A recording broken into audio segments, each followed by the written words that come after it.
السلام علیکم ناظرین، آپ دیکھ رہے ہیں دارالوحی انسٹیٹیوٹ میں ہوں محمد اویس مرصد کرے ہوئے محمدی صاحب موجود ہیں۔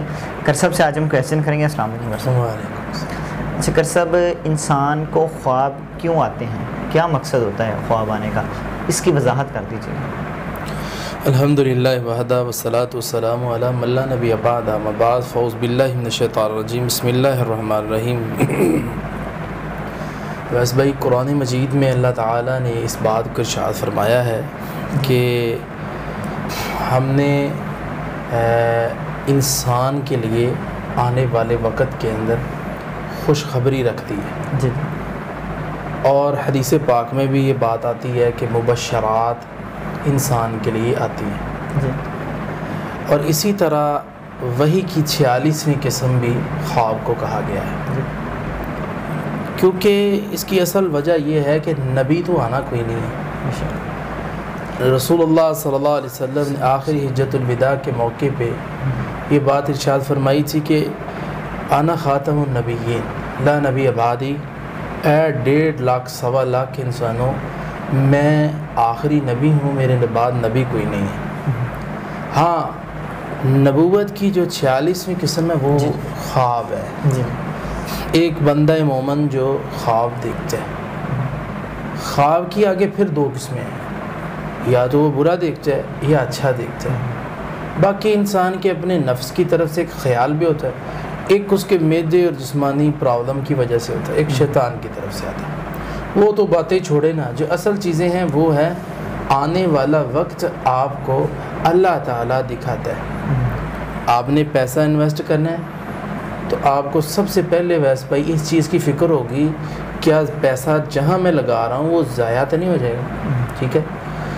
آپ نے UAE جانا ہے، کینیڈا جانا ہے، امریکہ جانا ہے، اچھا آپ نے پیسے لگا دیے، جی میں UK جا رہا ہوں، انگلینڈ جا رہا ہوں، تو کیا میں کامیاب ہو جاؤں گا، چلا جاؤں گا؟ اس کے لیے اللہ تعالیٰ آپ کو پہلے خواب میں دکھائے۔ میرا ایک دوست تھا، اس نے خواب میں دیکھا تھا کہ محلے کے اندر چاند آ گیا۔ اس کی جب تعبیر دی گئی تو وہ دی گئی تھی کہ آپ آف کنٹری میں چلے جائیں گے، جبکہ اس کے ایسے آثار نہیں تھے۔ 6 ماہ کے اندر اس کے آثار پیدا ہونے شروع ہوئے اور 1-2 سالوں کے بعد بندہ باہر چلا گیا۔ اور یہ اوریجنل بات ہے، یعنی کہ خواب آئی، خواب کے آنے کی وجہ تعبیر سے سمجھ آئی اور تعبیر سے سمجھ آئی تو بندہ باہر چلا گیا۔ اچھا ایک بات یہ ہے، دوسری بات یہ ہے کہ خوابیں انسان کی بھلائی کے لیے آتی ہیں، تو اس لیے یہاں ایک بات میں ناظرین کے نوٹس میں کر دوں، کسی نجومی کے پاس نہ جائیں، کسی کاہن کے پاس نہ جائیں، کسی غیب کا دعویٰ کرنے والے کے پاس نہ جائیں، کسی جادوگر کے پاس نہ جائیں۔ آپ اللہ سے دعا کریں ایسا تو اللہ تعالیٰ آپ کو خواب میں رہنمائی کر دے۔ عبداللہ بن عمر رضی اللہ تعالیٰ عنہ یہ سوچا کرتے تھے کہ کاش مجھے بھی کوئی خواب آئے، تو پھر ان کو خواب آیا، کچھ فرشتے ان کو لے کر جہنم کی طرف جا رہے ہیں، لیکن راستے سے روک دیا گیا اور جہنم سے واپس کر دیا گیا۔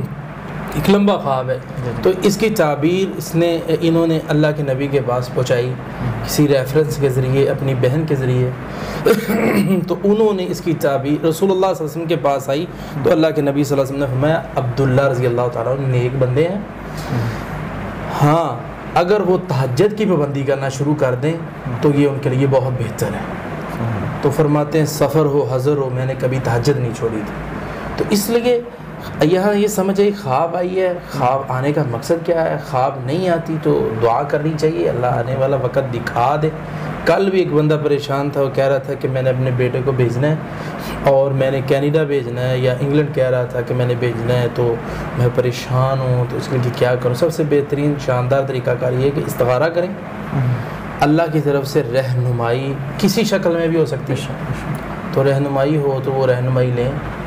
ہاں یہ کہنا کہ خواب کے ذریعے سے رہنمائی آئے گی تو پھر ہم نہیں، شیطان بھی رہنمائی دے سکتا ہے، اس لیے استخارے کے بعد خواب سے اس کا تعلق نہیں ہے، بار بار استخارہ کریں، ٹھیک ہے؟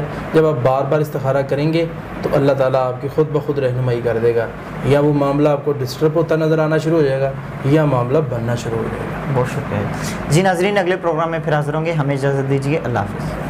قد صدقت الرؤيا إنا كذلك نجزي